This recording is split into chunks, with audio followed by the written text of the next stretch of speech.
Our next speaker is Dr. Michel Chossudovsky from Canada. Dr.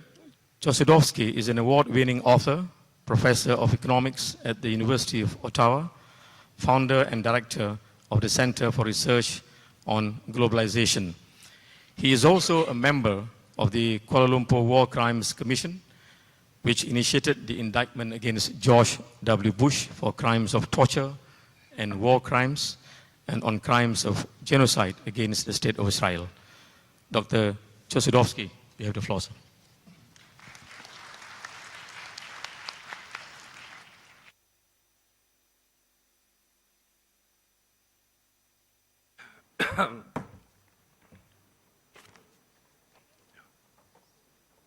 Yeah, just connect that. Yeah, that's fine.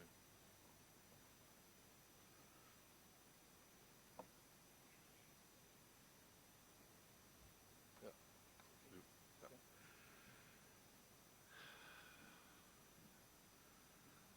Assalamu alaikum. Good morning. Tun Mahathir, Tun Suti, the organizers of this important event hosted by the Perdana Global Peace Foundation. Oh no, you screwed it up. No. Okay, but now I have to resize them.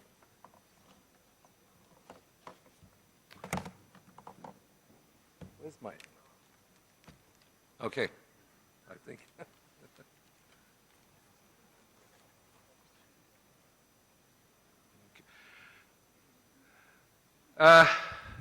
Thank you very much. Excuse me for the technical glitch. My sincere thanks to Tun Mahathir for the inspiration that he has provided us almost for 10 years. We're talking about the historic declaration to criminalize war of December 2005. We're going on to our 10th anniversary of this historic declaration. And there's no compromise in this declaration.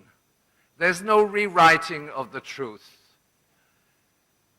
In Tun's presentation this morning, he was obviously referring to the United States of America, although he didn't name the United States of America, but I will name the United States of America. We are dealing with a criminal undertaking at a global level. And with all due respect to Dr. Barnett, who was actually on the advisory team of Donald Rumsfeld, who was convicted of war crimes by the Kuala Lumpur War Crimes Tribunal, the dangers of nuclear war are there, because they have to do with preemptive nuclear war, which was inaugurated in 2001 in the Nuclear Posture Review. Now, I'm not going to dwell upon what was presented by the previous speaker, but much of this, I think, avoids addressing the fundamental issue, which is the criminalization of war, and the main actors are the United States of America and its NATO allies, and Israel. And this should be abundantly clear. We're talking about millions of casualties tied into US-led wars since the end of World War II, during the period which is euphemistically called the post-war era. And it should be understood, following in the footsteps of Nuremberg and under the Kuala Lumpur War Crimes Declaration of 2005, that there is no such thing as a humanitarian war. All wars are criminal. They're crimes against the peace under Nuremberg. And there is an ongoing war. It is led by the United States. It may be carried out by a number of proxy countries, which are obeying orders from Washington. And I should stress, and this will be the main thrust of my presentation today, the global war on terrorism is a US undertaking which is fake. It's based on fake premises. It tells us that somehow America and the Western world are going after a fictitious enemy, the Islamic State, when in fact the Islamic State is fully supported and financed by the Western military alliance and America's allies in the Persian Gulf, and Turkey, and Israel. How do we know that? Because it's been acknowledged by the Israeli media back in 2011, DEPCA, Intelligence News, that the actual recruitment of the Mujahideen was undertaken under NATO auspices in collaboration with the Turkish High Command. We know that the intelligence operatives are all over the place. And this is the issue that we have to address, because this global war on terrorism does not, which targets terrorist organizations, so-called Islamic State. This Islamic State does not emanate from Islam. It doesn't emanate from Muslim society. It emanates from the inner corridors of the National Security State and the CIA. And this has been known and documented for years. We now have a situation where the United States and its allies are in fact providing weapons to the IS. And the Western media has a complete blackout on that, a complete blackout. There's no discussion, yet it is documented. We have documents to the fact that Israel is supporting the Islamic State. And those documents are pretty clear because the Israeli Defense Force actually acknowledges it, and Netanyahu acknowledges it. I will give you the quotes. Now, we are led to believe, and let me give you a piece of evidence here. It's a piece of an important picture. I think many people have seen this image, which dates back to June of last year. It's when the alleged Islamic State convoy crossed the desert from Syria into Iraq, and ultimately this in itself subsequently justified the bombing campaign under humanitarian mandate supported by Western countries to go in and bomb, to carpet bomb, not to bomb them, okay? Not to bomb IS, but to bomb the infrastructure of Iraq and Syria. Now I'm going to, I have a small quiz for the audience today, and we have several members of several military people here today. Just tell me, here we have a Toyota pickup trucks convoy, okay? With all due respect to Toyota, absolutely wonderful cars. But people who know anything about Air Force deployments and smart bombing, this is a piece of cake. They could have been wiped out in a matter of hours, okay?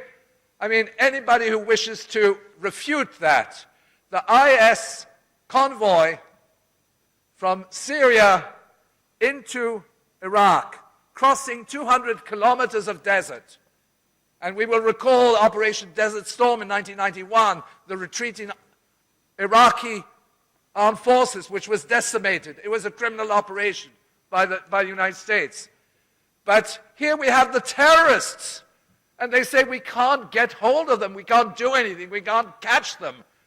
But I believe, correct me if I'm wrong, I'm not a military expert either, we can ask Dr. Barnett, but they could have been knocked off very easily, piece of cake. And why did they not do it? Well, they didn't do it because they're financing them, they're equipping them, they're advising them, they're training them in Saudi Arabia, and they are sending in their mercenary killers, integrated by US and Allied special forces, into Iraq, and they're using this as a pretext to wage a bombing campaign, including against Syria, okay, against Syria. Now, I should mention that the Islamic State operatives, they've changed the names round and about. These operatives have been present right from the beginning of the war in Syria. This war in Syria was a US-NATO-led war. And it was coordinated also out of Israel from the Golan Heights. We have ample documents that these were paid killers, okay? And that the terrorists are, in fact, a creation of the US government. Now, let us proceed with a little bit of history, because for some people this is entirely new, but I think it's important to acknowledge this relationship, which is so amply documented. Flashback to 1979, the history of Al-Qaeda, and lest we forget, Osama bin Laden, America's bogeyman and founder of Al-Qaeda, was recruited by the CIA, and from the very outset of the US-sponsored jihadist war in Afghanistan. Now, here we have Ronald Reagan together with members of the Mujahideen, Al-Qaeda, in the White House. Here we have from left to right the head of Pakistan's Inter-Services Intelligence, which collaborated with the CIA, and several members of the CIA at a training camp in Afghanistan, a CIA training camp. They also controlled the Quranic schools, and they recruited their mercenaries from various countries. Here are the textbooks published by the University of Nebraska, which are still actually used in Afghanistan today. Okay? The University of Nebraska publishes terrorist textbooks which incite violence. And here we are told that the Islamic State and Al-Qaeda are threatening the Western world, when we know from these historical documents that Al-Qaeda and the Islamic State are creations of the Western military alliance, and particularly the United States intelligence. Now, there are partners in this relationship. One of the main partners has been Saudi Arabia and the late King Abdullah of Saudi Arabia. I won't get into the details, but I should also mention that in the course of but during the Bush administration, and before that, going way back, in fact, there has been a very close relationship between the Bush family and the bin Laden family. Now, you might say, well, this has nothing to do with it. It's a pure coincidence. No, but it's not a pure coincidence. Saudi Arabia and Saudi intelligence has supported the training and equipping of these rebels. So has Pakistan, the ISI connection. And it is documented that most of these terrorist organizations are considered to be intelligence assets. They're not necessarily agents of U.S. intelligence, but they are serving U.S. interests. And they are set loose in countries where they are terrorizing the population, in Muslim countries. And they also serve as a propaganda campaign to wage a worldwide campaign of xenophobia against Muslims, particularly in the European Union, as we've seen. Because they say, well, Muslims are terrorists. But it just so happens the terrorists are made in America. They're not the product of Muslim society. And that should be abundantly clear to everybody in this room. Now, here we have King Abdullah kissing George W. Bush. I should mention that there's nothing wrong in kissing a state sponsor of terrorism.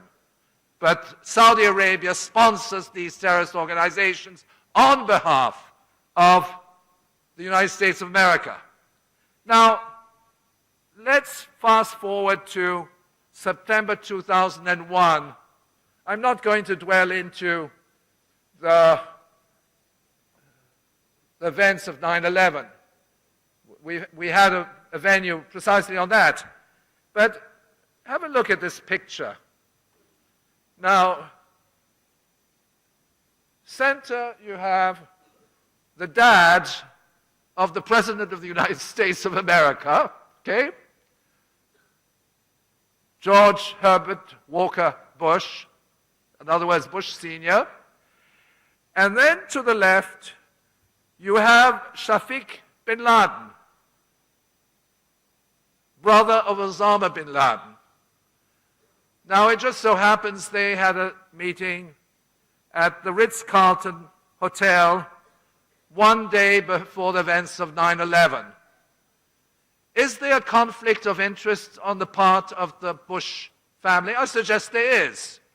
They're associating with family members of number one alleged terrorist, Osama bin Laden. But in any event, what I want to dispel is the fact, which is that the US government has nothing to do with the terrorists. Yes, it does. We see it. They kiss the terrorists. Now, let's have a look at some very recent developments. And it's very important. I have it pointed here. This happened last week, so it's of crucial importance. The leader of the quote-unquote, the pro-democracy movement in Libya against the government of Muammar Gaddafi, his name is Belhaj. Okay? His name is Belhaj. And he's known by different names. But what happened is that just last week it was confirmed that Abdel Hakim Belhaj, alias Sadek, who worked in close liaison with US NATO in the 2011 bombing of Libya. It was described as a humanitarian undertaking. Belhaj has now joined the leadership of the Islamic State. Now, does that put NATO in some kind of conflict of interest? They supported Belhaj and the Libya Islamic Fighting Group, which is affiliated to Al-Qaeda, whose leaders are trained in CIA camps in Pakistan. And now the leader of the so-called liberation of Tripoli, who is an Al-Qaeda, they said it's former Al-Qaeda. It's all right to kiss former Al-Qaedas, but you can't actually socialize with people who are actively Al-Qaeda. That was the story at the time. We were told, yes, he is Al-Qaeda, but it's okay, he's abandoned Al-Qaeda, and now he's in favor of democracy. Well, hello. He has just joined the Islamic State, and he is becoming one of the leaders of the Islamic State.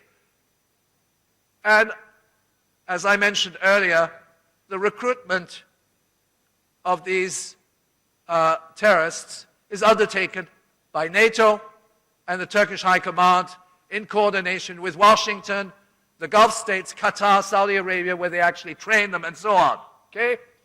So we are dealing here with what we will call state sponsors of terrorism. And when I said that this is a criminal undertaking, it is the most criminal and diabolical undertaking in history, at least in contemporary history, that the United States presents itself under the mantle of pro-democracy and counter-terrorism when they in fact create and finance those terrorist organizations, and then allegedly they go after these terrorist organizations. And I should mention that in Syria, as of 2011, these terrorist entities were used to destabilize or attempt to destabilize the government of Bashar al-Assad, which is a secular government, and in which Christians and Muslims have lived together for generations. And they even share their prayers together. And what happens? They set loose their terrorists, they're destroying the historical heritage, they're killing people, and then the Western media blame it on Bashar al-Assad. It's a lie. Now let us proceed with, Senator McCain. This photograph is of Senator McCain when he went to Syria, and it's together with the leader of the Free Syrian Army, but there's some Mujahideen, Al-Qaeda affiliated rebels which are with him. The photograph is actually unconfirmed, but now this one is definitely confirmed by the Israeli media. The IDF has acknowledged that it is supporting jihad, I quote, global jihad elements inside Syria, which means support to IS or ISIL and al-Nusra. Okay? How do they organize this support? Out of the Golan Heights, they have a logistical base, they have a hospital, and here we have Prime Minister Netanyahu, who's at the hospital and who is congratulating this mercenary terrorist in his quest for democracy against the government of Bashar al-Assad, so that what you have is a conspiracy of these countries, as I mentioned, the United States, the various NATO countries, Turkey, Saudi Arabia, Qatar, and Israel, are the state sponsors of terrorism. And as a result of this, so-called war on terrorism, the victims are the civilian populations in Syria, Iraq, not to mention earlier in Afghanistan, in Libya, the majority of whom are Muslims. And I mention this because this campaign against terrorism is also used by Western governments to implement so-called anti-terrorist legislation within their respective countries, which lead to ethnic profiling, discrimination against the Muslim population of those countries, while the governments are actually funding these terrorist entities. I'm talking about the government of François Hollande. The French government is funding IS. And we have ample evidence to the fact that weapons and money and resources are being transferred to the terrorists. And I recall again, remember the image. If they had wanted to eliminate the terrorists, If they really meant that if they really had an anti-terrorist agenda, they would have wiped them off in the desert. In the desert, separating Iraq and Syria, it would have been a piece of cake, an operation which the U.S. Air Force with F-16s and F-15Es and the whole gamut of high-tech weaponry would have resolved very quickly. Ladies and gentlemen, the United States of America and its allies are waging a criminal war. It is based on a consensus at a political level, but it is a criminal undertaking under the terms of the Kuala Lumpur War Crime Declaration to criminalize war and under Nuremberg. And Obama is a war criminal. Obama is a war criminal. That should be abundantly clear. I sincerely hope that at the end of the day, we will address, I think, the most fundamental issue is not to toe the line of the Western military alliance, but actually to reverse the tide of war, and that can only be done through the criminalization of war and by a broad consensus which spreads across the land that war is a criminal undertaking and that the global war on terrorism is a fabrication, a big lie, and a crime against humanity. Thank you very much. Thank you very much, Dr. Chossudovsky, for your presentation.